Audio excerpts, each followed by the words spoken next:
એક સમયે અમદાવાદમાં શ્રીજી મહારાજ પોતાના આશ્રિત છગન પારેખના ઘરે પધાર્યા. અચાનક પધારેલા શ્રીજી મહારાજને જોઈને છગન પારેખે ઊભા થઈ દંડવત પ્રણામ કર્યા. બે હાથ જોડી પૂછ્યું, મહારાજ, આપની શી સેવા કરું? મહારાજ કહે, છગન ભગત, અમને થાળમાં પીવા માટે દૂધ પૂરું થતું નથી, માટે તું અમને એક સારી અને દૂધની ગાય લાવી આપ. છગન કહે, મહારાજ, મારા ઘરે તો ગાય નથી, તો હું ક્યાંથી ગાય લઈને તમને આપું અને તમારી આજ્ઞાનું પાલન કરું? મહારાજ કહે, તું સવારે વહેલો ઉઠીને આ શહેરના ઈડરિયા દરવાજા પાસે જઈને બેસ. દરવાજો ઉઘડે એટલે તરત એક સોદાગર વેચવા માટે એક ગાય લઈને આવશે. તેની પાસેથી 25 રૂપિયામાં ગાય લઈને મંદિરમાં નર નારાયણ સ્વરૂપે વિરાજમાન એવો જે હું તે મને અર્પણ કરજે. એમ કહીને શ્રીજી મહારાજ અદૃશ્ય થઈ ગયા. ત્યાર પછી છગન પરીખ સવારે વહેલા ઉઠી નિત્યક્રમ કરી ઈડરીએ દરવાજે જઈને બેઠો.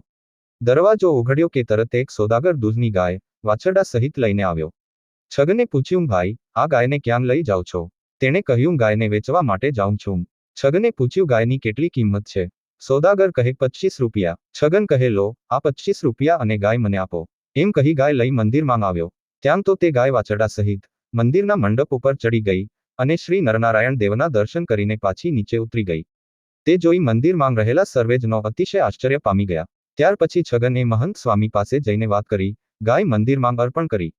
આમ ભગવાન શ્રી સ્વામિનારાયણ પોતાની મૂર્તિઓ દ્વારા પણ પોતાના ભક્તોને પરચા આપે છે. જય સ્વામિનારાયણ.